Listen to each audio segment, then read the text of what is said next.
Hello, lovely good evening to you all. Today, the 7th of August 2023, to present Camnet Television News, my name is Jeffrey Ziambo. Our top stories in the news tonight. Farmers in Lusaka reject the Comprehensive Agriculture Support Program, CASP. Grant beneficiaries in ITEZHI-TEZHI withdraw money without the consent of other members. Government urged to enhance investment in weather stations. In international news, Niger's military shuts down airspace as it warns of an imminent attack. And in sports news, England through to World Cup quarterfinals after beating Nigeria in shootout.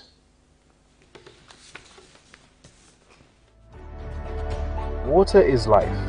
Each drop counts and each must be cherished. Our tried and tested product meets all international standards. With our smart drip technology, we aim to deliver precision irrigation designed to reduce blockage and wastage, ensuring a high yield. RainGlow, your smart irrigation partner.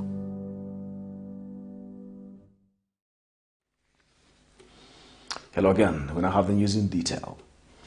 ITEZHI-TEZHI area member of Parliament Twambo Mutinta has cautioned beneficiaries of various empowerment fund programs in his constituency to desist from dubious activities such as withdrawing funds from the bank without the knowledge of other group members.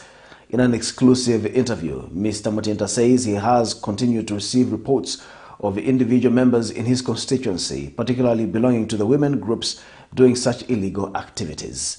Meanwhile, the lawmaker says he has intensified the monitoring of groups in the constituency in order to avoid such cases. More in this report. Constituency Development Fund, CDF, is intended to support community-led development projects that are aligned with the national development priorities. It increased from 25.7 million kwacha to 28.3 million kwacha. CDF also has a provision that speaks to the empowerment of citizens. Eligible applicants, many of them community NGOs such as cooperatives and clubs, would qualify for a one-off grant of up to maximum of 40,000 kwacha, according to the 2022 CDF guidelines. This is part of government's vision to enable Zambians to benefit from CDF by involving as many organized groups as possible to source funds from the CDF to start or expand their businesses. But for many cooperatives, things have not worked out as planned.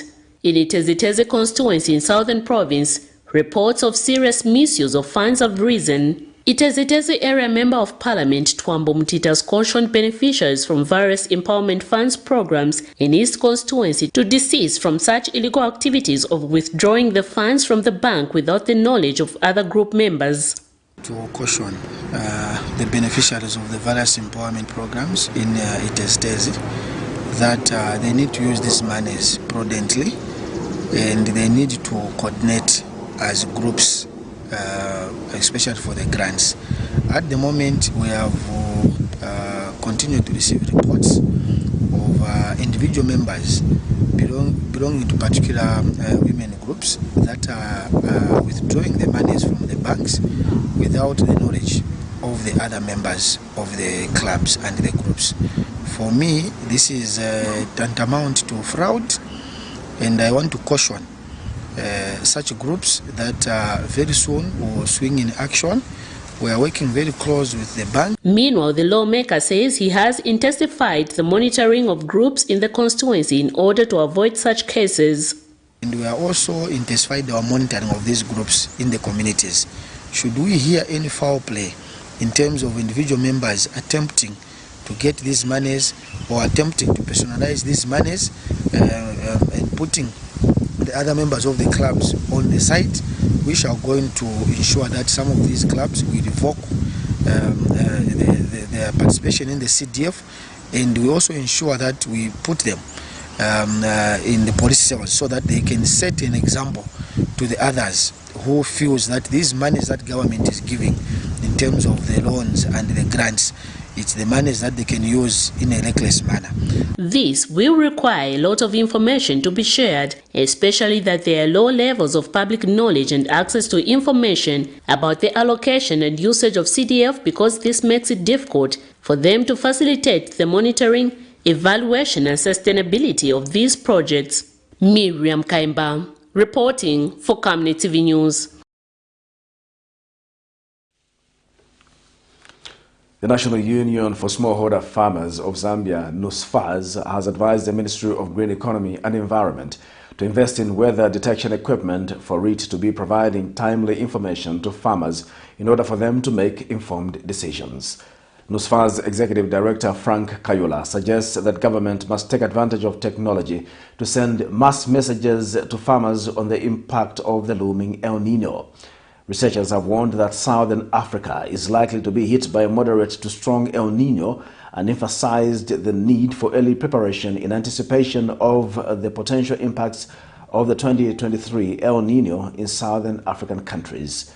El Nino and La Nina are the warm and cool phases of the recurring climate pattern across the tropical Pacific.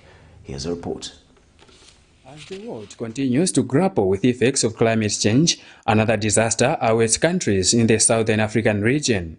According to the Council for Scientific and Industrial Research, an El Nino is developing and likely to hit the Southern Africa this year.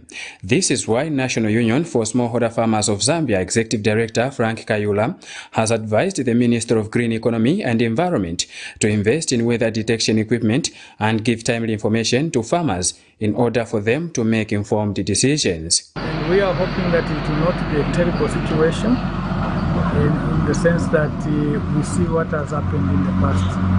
In Choma we had terrible floods, in Eastern Province we had terrible floods. But at the same time, we are under climate change. We need to get ready for both El Nino, La Nino, whatever time they strike, whether it's floods or drought, we must always be ready. And this is why, for us, our indication is that we promote climate smart agriculture. We promote sustainable agriculture.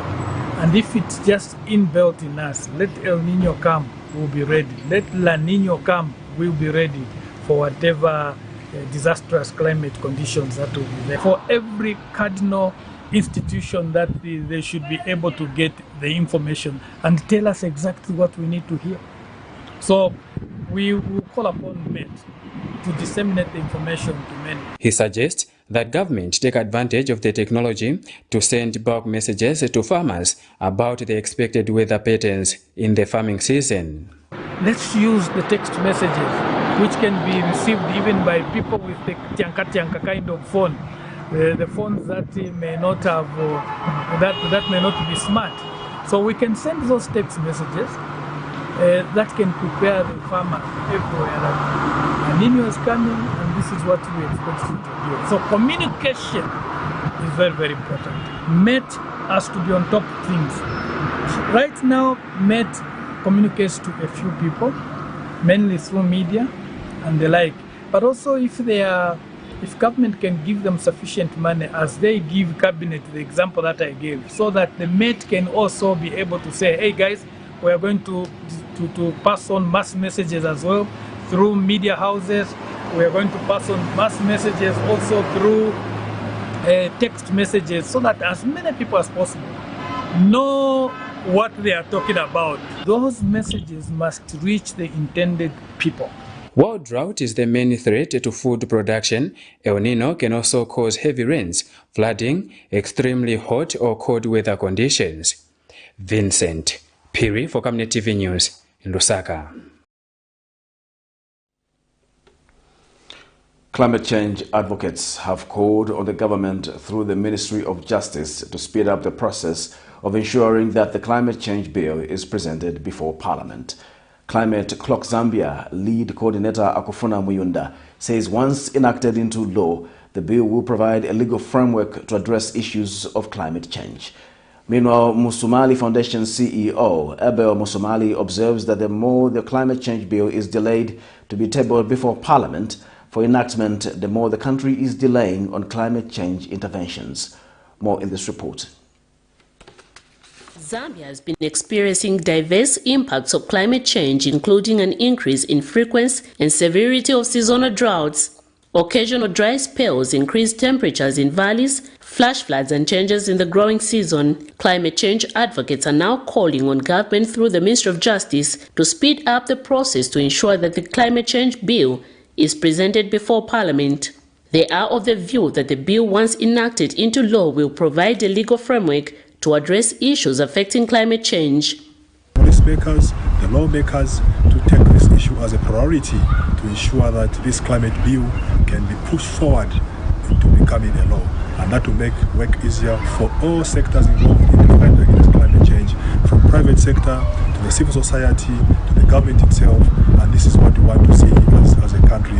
Meanwhile, Abel Musumali Foundation Executive Director observes that the more delay to table it before Parliament for enactment, the more the country is delaying on climate change interventions. We are calling upon government through the Ministry of Justice to speed up the process to ensure that the climate change bill goes to Parliament, for debate and possibly for enactment. Because the more we are delaying, to take this bill to Parliament for enactment, the more we are delaying on climate change interventions at scale. So we believe that, and we have seen also from the executives, we have seen this from the president and from the minister, in terms of their level of political will towards the climate change issues. But the delay to take this bill to Parliament is something which we want them to quickly deal with. Miriam Kaimba, reporting for Camnet TV News.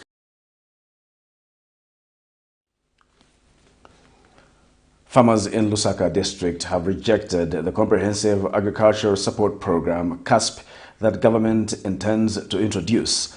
Some of the farmers who spoke to Camnet News say with the unpredictable weather pattern, it will be difficult for farmers to repay the loans. They say replacing FISP with CASP will put the farmers under pressure as they will be working to repay the loans. They have since urged the government to quicken the process of distributing farming inputs for the 2023-2024 farming season. Details in the following report. The government of the Republic of Zambia began the Farmer Input Support Program in 2002, giving smallholder farmers a limited amount of commercial maize seed and organic fertilizer. This program was expanded in 2015-2016 season to cover groundnuts, orange maize, corn beans and cotton seed. However, on 29th July 2023, Agriculture Minister Ruben Mtolo Piri announced that government intends to phase out this program to replace it with affordable loans for farmers. Farmers, etc., deliberately on their own going to a bank. We would like to bring sanity in FISP. It will run side by side with a commercial venture, very low interest rates almost running as with CEC or even less. And with time, we want that to be more than the FISP arrangement, because it has proved that it is not really benefiting the country in terms of production. It has helped with household food security, but it has not helped with the national food security. The productivity is low and there's a lot of cheating and theft. This development has not been received well among some farmers.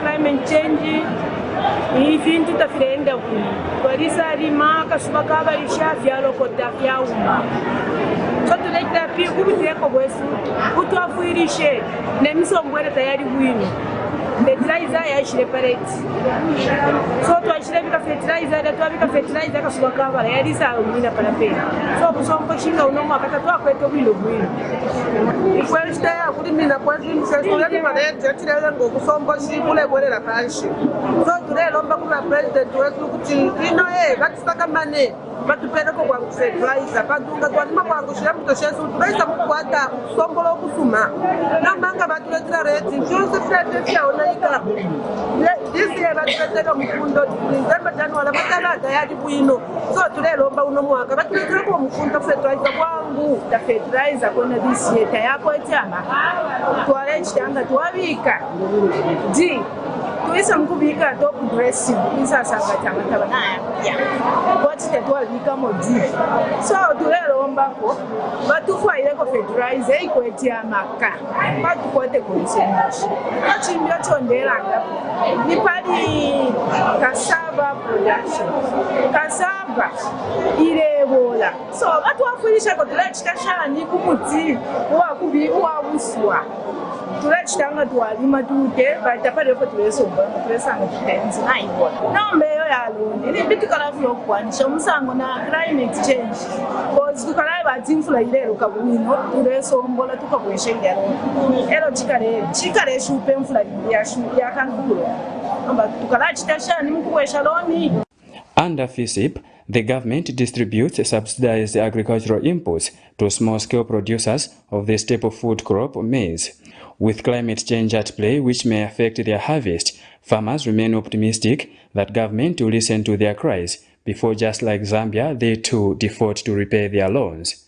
Vincent Piri for Camnet TV News in Lusaka. Home of Joy Foundation, in collaboration with the Zambia Police Service and the Drug Enforcement Commission DEC, has carried out a sensitization exercise on drug abuse and HIV/AIDS in Lusaka's Chawama and Misisi compounds. Speaking on the sidelines of the exercise, Foundation President Alwin Banda says the abuse of drugs, especially in compounds, continue to increase contraction of HIV/AIDS among youths, hence the move for the exercise. DEC Education and Information Officer Elita Banda says the exercise is aimed at creating a working relationship with the community as partners in ending drug abuse, which leads to crime and spread of infections. More in the following report.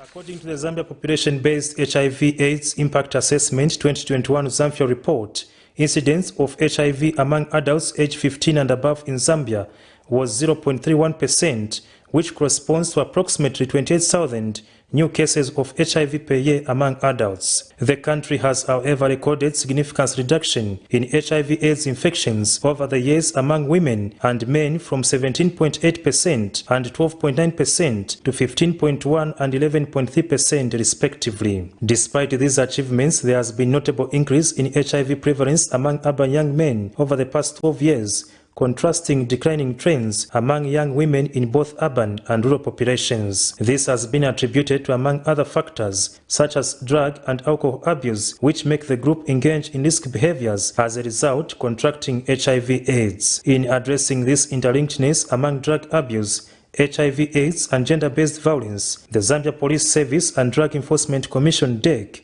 in Lusaka have joined hands with Home of Joy Foundation to sensitize youths and children on the scourge. DEC Education and Counseling Officer Alita Banda says the exercise is aimed at bringing the services of the Commission to the community as it is usually viewed in an unfriendly manner. The effects that drug abuse has on the community, such as this one, and then also because people abuse so much drugs, it also leads to HIV, because people, those that are high on drugs, they end up having unprotected sex, which can end up having them affected, get infections such as HIV as well as STIs. Open up our doors to let people know, to say we are here to offer a free service that everyone and each one can access without having any difficulties or without them being arrested. Zambia Police Service Lusaka Central Victim Support Unit Inspector Chiana Chobe said sensitization on drug abuse reduces risky behaviors in contracting HIV/AIDS and occurrence of gender-based violence in society. Curbing gender-based violence, because people will be enlightened, will be taught on what the drugs, abuse of drugs can do in amplifying gender-based violence. Because when, let's say in a household, a man abuses alcohol, which is also a drug, he tends to start abusing the wife, the children, henceforth the gender-based violence goes up. Meanwhile, Home of Joy Foundation President Alwen Banda says the organization is aiming to target as many youths as possible, especially in compounds which are prone to drug abuse. Our target is to reach every youth from 0 to at least 45 years in Mrs. compound, at least 5,000 people. If we can reach that number, then we are able to go and reduce. Care about the HIV, but they care more about the pregnancy. So you find that there's the one thing which they can fear, which is the pregnancy, but not the HIV.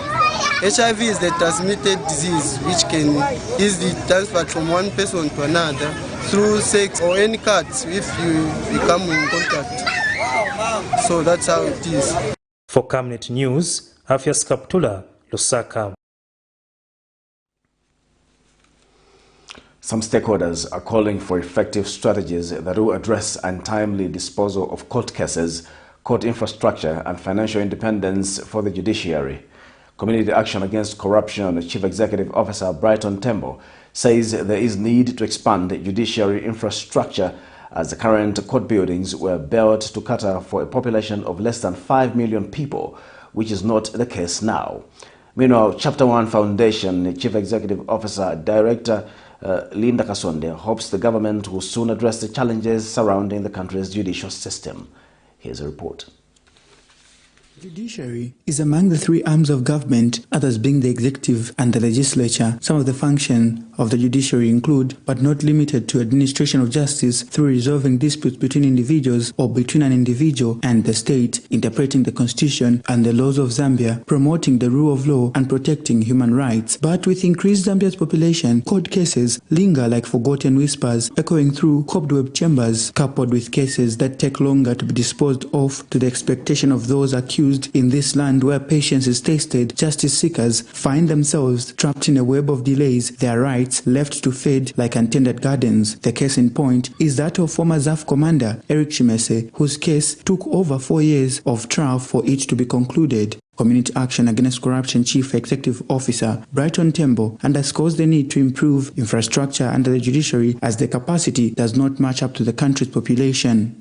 In order to have speed cases under the judiciary, one, we have to expand the infrastructure, because if you look at the court infrastructure in Zambia, they were designed for a population of less than 5 million people, and today we are over 20 million, we are close to 20 million people. So the judiciary at this rate cannot handle all the volume of cases going to the judiciary, so we have to expand the judiciary. Then the process of graduating the judges into magistrate court judges, high court judges, and supreme court judges, including the constitutional court, must also be simplified so that these people can graduate without the red tape which is already there, because it takes time for people to graduate into judges. Meanwhile, Chapter 1 Foundation Executive Director Linda Kasonde hopes the government will soon address the challenges surrounding the country's judicial system. Delays in the administration of justice has long been a problem that has plagued the judiciary in Zambia for many years. This is in large part due to the heavy caseload on judges and magistrates. However, Chapter 1 is pleased to note the recent initiative by LAS and the judiciary to tackle this problem by addressing delayed judgments and rulings through a special bar bench committee. We hope to see positive results very soon. In the end, the lack of speedy court case disposal in Zambia cast a grim shadow over the ideals of justice and judicial independence. A nation's true character is revealed in the way it administers justice, swift and impartial. But does delayed justice system truly serve its people, and can true judicial independence thrive amidst such delays? Nelson Zulu for Camnet News, Lusaka. The Zambia Police Service says it is still investigating the mysterious demolition of 10 booths in front of Comesa Market. Traders at Comesa Market woke up to a rude shock on the 3rd of August when they found 10 booths demolished and merchandise missing. The demolition of the booths came after Minister of Local Government and Rural Development Garin Kombo halted an earlier planned eviction notice by the LUSAKA City Council to demolish 236 boats behind COMESA Secretariat. However, 4 days after the incident, the Zambia Police Service spokesperson Ray Hamonga says the matter is still under investigation and a conclusive report will be issued. This is Camnet Television Main News. We take a commercial break. Join us for more news after the break. From time immemorial, we have had different types of lighting options, from those that can burn down our investments in minutes to those that dig holes in our pockets due to constant replacement and huge consumption of our ZESCO units. Savenda Electric introduces the new and advanced electric bulb with cutting-edge technology of LED that has low power consumption, gives out bright white light, and lasts up to 25,000 hours. Savenda Electric manufactures all types of LED light like plastic LED fluorescent tubes, down lights, ceiling lights, outdoor fittings, and solar street lights made to customer specifications. Let's live on the bright side of life by choosing the wide range of Savenda electric lighting solutions that are available in all leading stores and supermarkets countrywide. For orders, call 0962-642-490 or email jnbunda@savenda.com or pchabula@savenda.com. Deborah, have you connected to the Wi-Fi on the bus? It's fast, it's amazing. I've just downloaded my books and I'm about to complete the series. It's nice, too. No, I'm actually watching a reality show. He's about to propose. Oh, so sweet. Make your trip seem short yet comfortable and safe when you use the UBZ luxurious fully air-conditioned coaches that come fitted with amazing onboard entertainment, passenger information services, coffee-making facilities and fridge for your hot and cold beverages, free and interrupted Wi-Fi for your gadgets, phone charging facilities, comfortable seats that recline to offer extra resting posture, safety seat belts, adjustable reading lights for each traveling client, and of course, clean flushing toilets for your convenience. So travel in luxury and safety with UBZ luxurious coaches. UBZ will always take you there. Get all the latest updates in court news only on Camnet TV. We take you and make you feel part of the court sessions through our in-depth coverage of the adjudication process.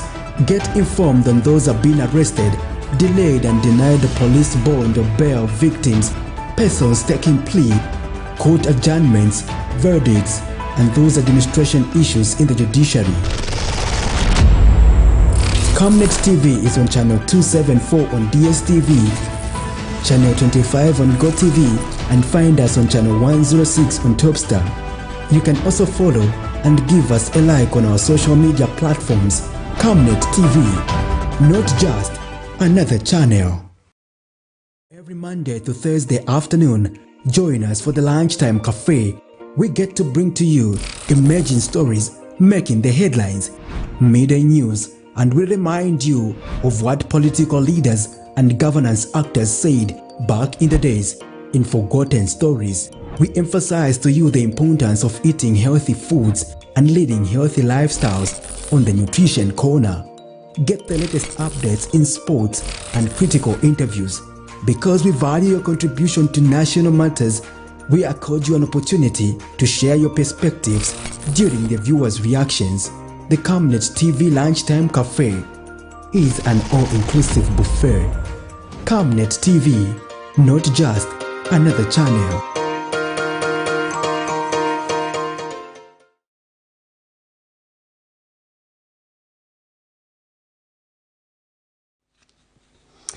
Welcome back. We'll continue with the news. Governance activist Brilliant Nyirenda says government has a role to play in the development of an individual in a nation. Reacting to a statement made by the president during the official opening of the Agriculture and Commercial Show on Saturday, where he challenged civil servants to take up the agricultural ventures and not entirely depend on government, Mr. Nyirenda says it is unjust to tell citizens not to depend on the government. He says the statement was made in good faith with a view of seeing citizens become more independent.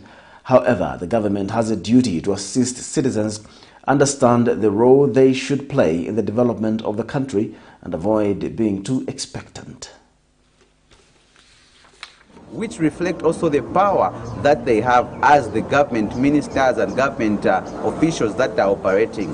So therefore, it entails that the government has got a role to play in the development of an individual in a nation. This really has been a debatable issue if a government owes anything to a person and all. But come on, let's be honest. When you have a government in place, the country is supposed to be different from a country that doesn't have a government in place. And everyone that is campaigning, for example, to form a government, they share with you what they want or what they are going to do for you. So, and you vote for them based on what they have told you. So now, if you vote for them based on what they have told you, it means that's your expectation. So if I tell you that what you're expecting from me is not me owing you that, then I think there's a problem there, because in the first place, I had to incite you to vote for me because I told you I'll buy you a tie. And so when you wear a suit and need a tie, I tell you that sometimes don't come to me for a tie, just do other things that are going to give you a tie. I think there's an issue there in the wordings that are being used. Instead, the best way, I think, for me, in my own opinion, is to help people have a certain type of attitude towards life, a certain type of mindset that switches them from really being too expectant to them being the expected.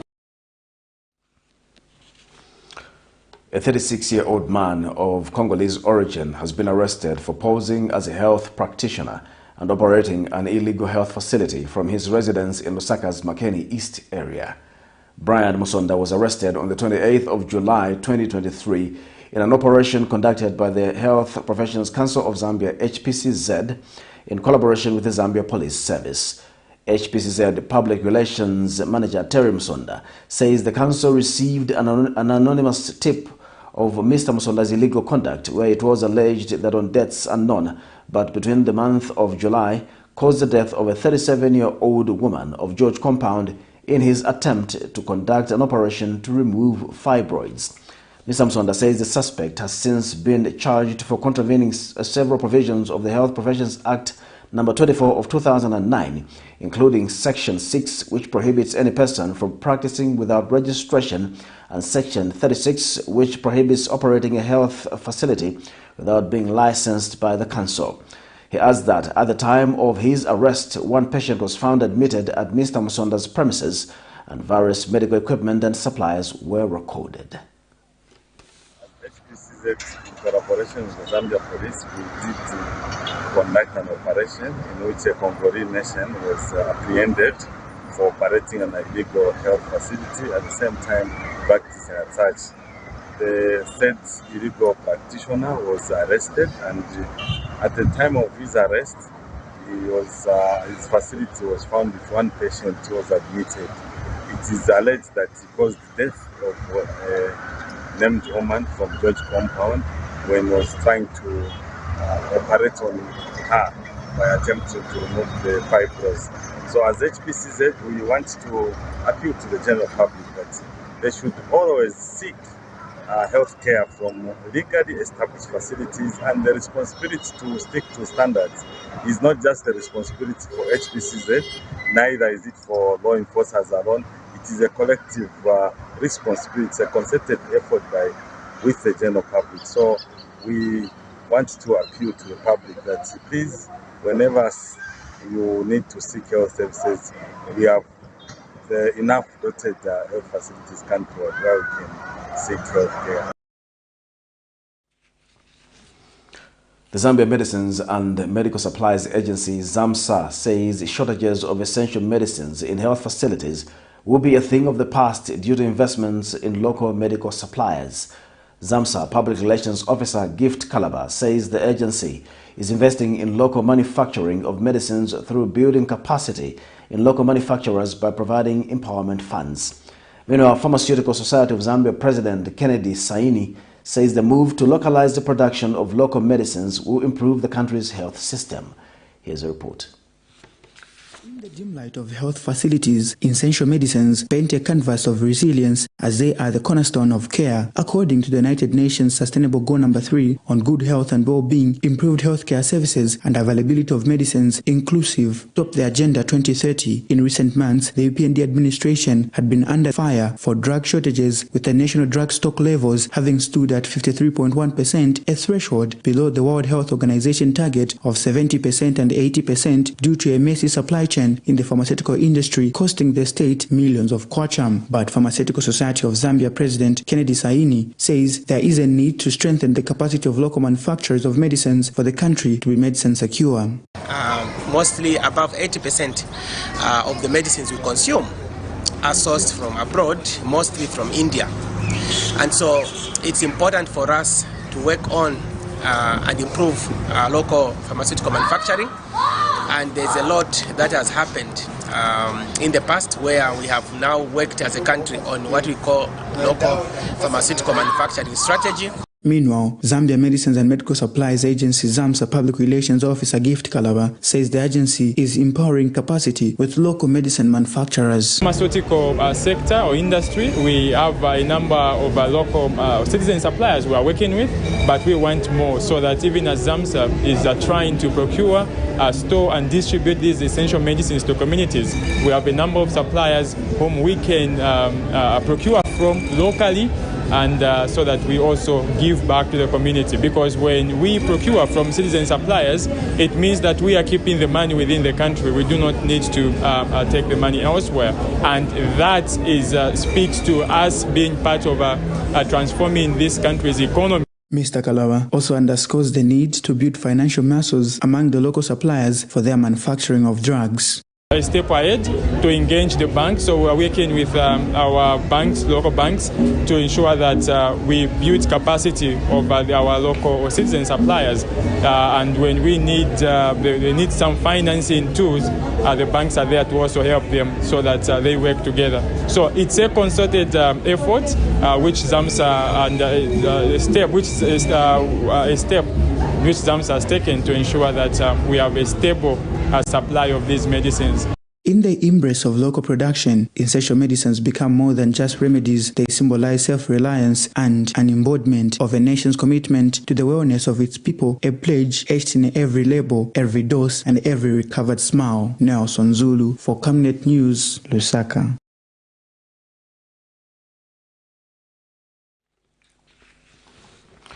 An energy expert, Dr. Johnston Chikwanda, has predicted that the looming global petroleum products shortages, as announced by the Energy Regulation Board during July month-end fuel price review, may not heavily impact the country. But Dr. Chikwanda says Zambia needs to ensure it employs biofuel storage mechanisms in order to secure the country's energy supply. He tells Camnet News that the country should take interest in strengthening its relations with Angola and nearby countries to ensure some petroleum products are locally manufactured. Dr. Chikwanda has also observed the need to diversify the country's petroleum products market to regional countries. You're watching Camnet Television Main News. We take a second and final break. We'll be back with international sports news after the break. Water is life. Each drop counts, and each must be cherished. Our tried and tested product meets all international standards.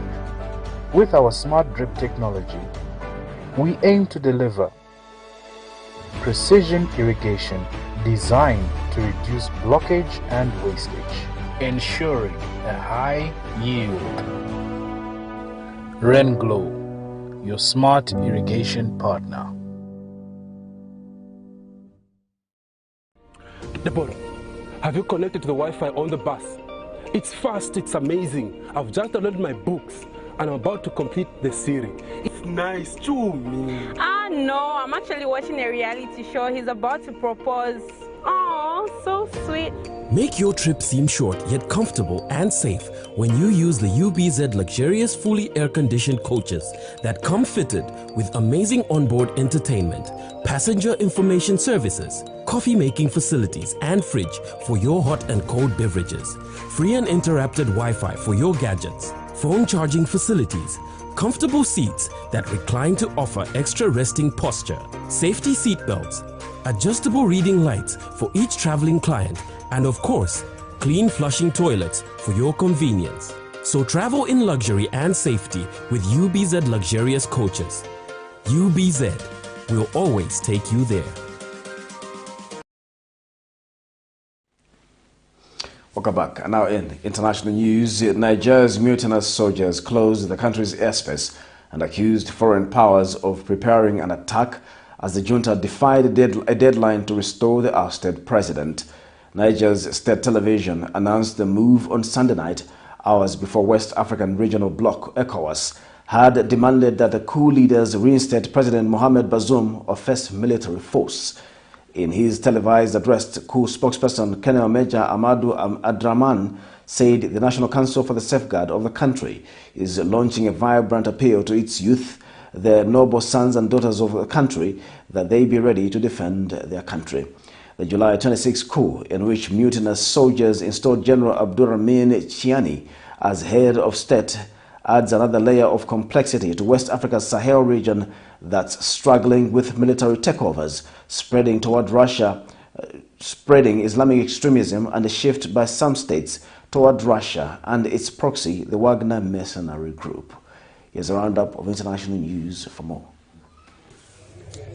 Niger's military has shut down the country's airspace and accused foreign powers of preparing an attack as the junta defied a deadline to restore the ousted President Mohamed Bazoum. The move was announced on Sunday night, hours before the West African Bloc ECOWAS demanded that the coup leader reinstate President Mohamed Bazoum or First Military Force. Concordant information currently in his possession indicates that the forces of a foreign power are ready to attack Niger and its people in coordination with ECOWAS and armed terrorist groups. The National Council for the Safeguard of the country warns ECOWAS and the foreign power against all interference in the internal affairs of Niger. The junta also reached out to Wagner for assistance while severing security ties with former colonizer France. The father called upon all youths in the country to be out to defend their sovereignty. The National Council for the Safeguard of the country is launching a vibrant appeal to its youth, the noble sons and daughters of our country, that they be ready to defend our country. Long live the National Council for the Safeguard of the country. Long live the people of Niger, noble and sovereign. Long live an independent Niger. I thank you. Algeria and Chad, non-ECOWAS neighbors with strong militaries in the region, have said they oppose the use of force or won't intervene militarily, and neighboring Mali and Burkina Faso, both run by juntas, have said an intervention will be a declaration of war against them too. One of Libya's top governing bodies has elected a new leader. The Tripoli-based High State Council, HSC, on Sunday chose Mohamed Takala in a runoff by 67 votes to 62, unseating its former head, Khaled al-Mishri, who had led the body since 2018, 3 years after it was set up. This democratic and electoral ceremony took place in accordance with the regulations that were drawn up for the Supreme Council of the state. There is an election for the office of the presidency every year. Thank God for this democratic approach. We hope to see this approach at the level of the House of Representatives, also that there will be elections and a peaceful transfer of power. Many analysts, however, warned that the election of Mr. Takala may lead to a shift in political alliances in Libya. The international community and the UN have repeatedly said that nationwide elections are key to ending Libya's decade-long power vacuum. Uganda is experiencing a shortage of healthcare professionals, and many of its hospitals are understaffed. The health ministry says there is as little as 2 doctors to every 10,000 people. Authorities are still struggling with brain drain that's seeing nurses move overseas in search of work. The situation here is too bad. You can't make it. It's hard. Government cannot recruit all of them. We needed like 40,000 nurses in our health sector. But because of the wage bill, the government have less money, so our nurses are overworked in this sector. So we are looking at the welfare of a nurse who has trained and remain at home. You have a degree, but you are not employed anywhere because of the wage bill. Despite shortfalls in staffing, they cannot stop health professionals going to find work abroad. When I got that information, I did a Google search. I tried to find information, and on getting it, I was like, oh, so this is doable. I did not know anyone. Everything was strictly online. And I got here I am. But as the country struggles with surging numbers of unemployed health professionals, many other countries are now calling for their services. Such countries include the UK and Canada. I have that dream, and I know that because I hear that Canada wants like more nurses. So I also have that plan that after I can go and work there because they like them. If it fails in Uganda, then you plan elsewhere. We are aiming at training nurses who are very competent, not only to work in Uganda, but also to work in all parts of the world. So I wouldn't think that there is much problem when for us we train a good number of nurses, because it gives us opportunity for our nation to have what it can consume, at the same time also to export them to other countries who might be in need of them. Despite the challenges in Uganda, many students still continue to enroll at nursing schools.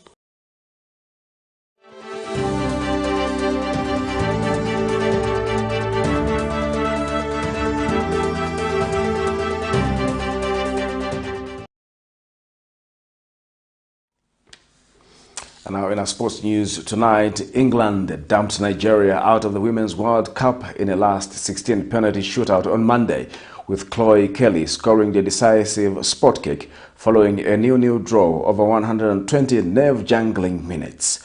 Beth England, Rachel Daly and Alex Greenwood also converted in a 4-2 shootout win for the European champions, who had a player sent off in regulation time. England played with 10 women through extra time after forward Lauren James, their top scorer with 3 goals in the group stage, was sent off in the 87th minute for an ill-tempered stamp on the back of Michelle Alozi after the two went down in a tangled heap. That FIFA Women's World Cup note brings us to the end of the news tonight. Before we go to the headlines once again, farmers in Lusaka reject the Comprehensive Agriculture Support Program CASP. Grant beneficiaries in ITEZHI-TEZHI withdraw money without the consent of other members. Government urged to enhance investment in weather stations. In international news, Niger's military shuts down airspace as it warns of an imminent attack. And in sports news, England through to the World Cup quarterfinals after beating Nigeria in shootout. Our Camnet verse of the day is coming from the book of Proverbs 19 verse 11. A person's wisdom yields patience. It is to one's glory to overlook an offense. Thank you for watching Camnet Television News. My name is Jeffrey Ziambo. Good night.